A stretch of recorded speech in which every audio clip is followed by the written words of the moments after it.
लोकसभा चुनाव से पहले और मुख्तार अंसारी की मौत के बाद उत्तर प्रदेश के पूर्वांचल में सिंपैथी लहर के चलते और जनप्रिय नेता होने के नाते अफजाल अंसारी को बढ़त मिली थी और वो मजबूती के साथ चुनाव जीत कर आए। लेकिन अखिलेश यादव से मिले प्रेम और जनता का दुलार भले ही अफजाल के लिए बहुत मायने रखता हो, लेकिन इस समय अफजाल के राजनीतिक भविष्य पर ही प्रश्न चिन्ह लगने की संभावनाओं को भी इनकार नहीं किया जा सकता।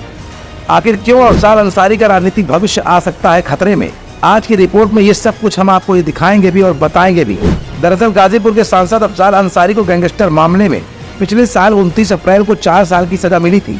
सजा याफ्ता होने की वजह से उनकी लोकसभा की सदस्यता निरस्त हो गई थी।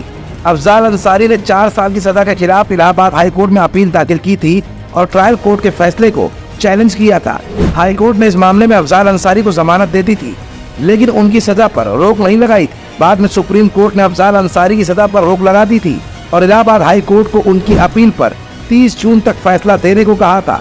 सुप्रीम कोर्ट से सजा पर रोक लगने की वजह से अफजाल अंसारी की लोकसभा की सदस्यता बहाल हो गई थी और इस आधार पर वो दोबारा लोकसभा का चुनाव लड़ सके थे।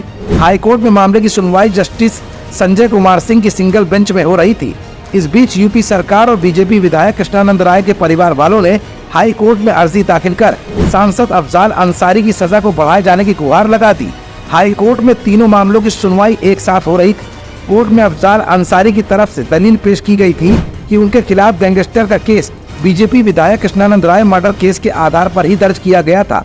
उस केस में वो कई साल पहले बरी हो चुके हैं। दलील ये भी दी गई थी कि अगर वो मूल मुकदमे से बरी हो गए हैं तो उस आधार पर दर्ज गैंगस्टर का केस भी रद्द होना चाहिए। अदालत ने सभी पक्षों को सुनने के बाद फिलहाल कल हुई सुनवाई के बाद अपना जजमेंट रिजर्व कर लिया है। अफजाल अंसारी की तरफ से कोर्ट में उनके अधिवक्ता उपेंद्र उपाध्याय ने दलीलें पेश की।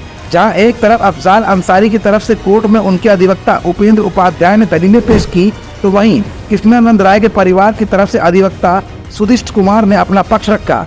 अफजाल अंसारी को अगर हाईकोर्ट से राहत नहीं मिलती है और उनकी सजा रद्द नहीं होती है तो उनकी लोकसभा की सदस्यता निरस्त हो जाएगी। अब ऐसे में कोर्ट के फैसले पर अफजाल का पूरा राजनीतिक भविष्य टिक गया है।